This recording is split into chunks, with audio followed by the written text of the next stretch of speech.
America को सबसे बड़ा खतरा क्या है इस वक्त? इसराइल को भी। अगर ये जंग अमेरिका हार गया और इसराइल ये जंग हार गया तो उसके बाद तो ईरान, जाहिर सी बात है, उसके सारे खौफ खत्म हो जाएंगे। अमेरिका के इस्टेब्लिशमेंट ने इस वक्त ट्रंप को ये बताया है और इसराइल को इस बात का खदशा है कि अगर ये जंग हम हार गए या हमें इस वक्त बंद करना पड़ी जंग, तो जितनी तबाही गल्फ कंट्रीज में हो गई है, अमेरिका के अड्डों पर हो गई है। अमेरिका के 3 F-15 तैयारे गिर चुके हैं, चौथे की भी खबर आ रही है। तो इस सूरत हाल के अंदर इसराइल की तबाही मच गई तो वो कह रहे हैं कि ये एटमी ताकत बन जाएगा और ईरान एटमी ताकत बनने के लिए न्यूक्लियर टेस्ट कर लेगा, जो अब तक सबसे खतरनाक सूरत हाल इस वक्त उन्हें नजर आ रही है। सबसे पहला मरहला ये है कि इसराइल और अमेरिका परेशान है। उनको ये है कि अगर ये जंग हम हार गए तो फिर गल्फ कंट्रीज के ताल्लुकात ईरान से बेहतर होंगे। वो चाहेंगे कि ईरान के साथ कॉपरेट करें और ईरान इस पूरे खेल में सबसे पहले एटमी ताकत बन जाएगा और वो न्यूक्लियर टेस्ट कर लेगा और उसके बाद जो अमेरिका की पावर है, ताकत है, ये गल्फ कंट्रीज हमें यहाँ से निकाल देगी। जितनी तबाही हो रही है, जो इस वक्त दोहा में आज हुआ है,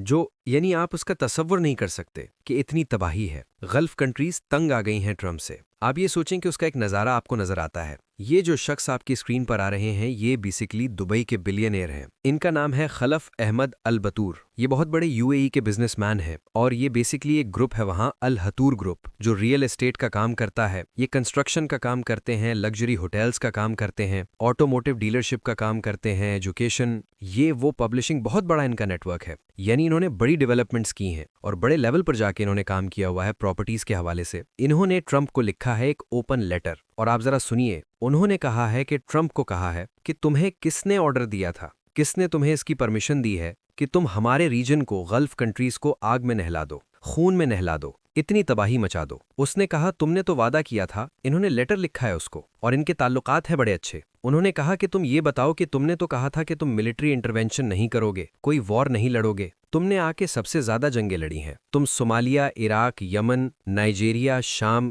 ईरान, वेनेजुएला, तुमने तो इंतहा कर दिए जाके। तुमने तो उसके बाद ऑपरेशंस किए हैं, कैरेबियन में किए हैं, पैसिफिक ओशंस में किए हैं। तुमने इस वक्त 658 फॉरेन एयर स्ट्राइक इस वक्त किए हैं जब से तुम आए हो, और तुमने आके अपने मुखालिफ से भी ज्यादा तबाही मचा दी है। समझ से बात बाहर है कि तुमने इस वक्त सूरत हाल किया क्या है। उन्होंने यहां तक वॉर्न किया है कि तुम्हारी जो रेटिंग है इस वक्त, वो कितनी गिर चुकी हुई है और कौन कीमत अदा करेगा, कौन इसका खामियाजा भुगतेगा, कौन इसकी प्राइस पे करेगा। ये जो तुमने टेंशन क्रिएट कर दी है, इसराइल की जंग की वजह से पूरे का पूरा रीजन हमारा जंगों में आ गया। हमारी इकोनॉमी तबाह हो रही है, हमारी सिक्योरिटी तबाह हो रही है, स्टेबिलिटी जो हमारे लोगों की है वो तबाह हो रही है। हमने तो कभी जिंदगी में ही किया था, हम तो इस वक्त प्राइस पे कर रहे हैं तुम्हारी इन चीजों की। और कौन जिम्मेदार है फिर इसका? पूरे खित्ते को आग में धकेलने वाले तुम हो।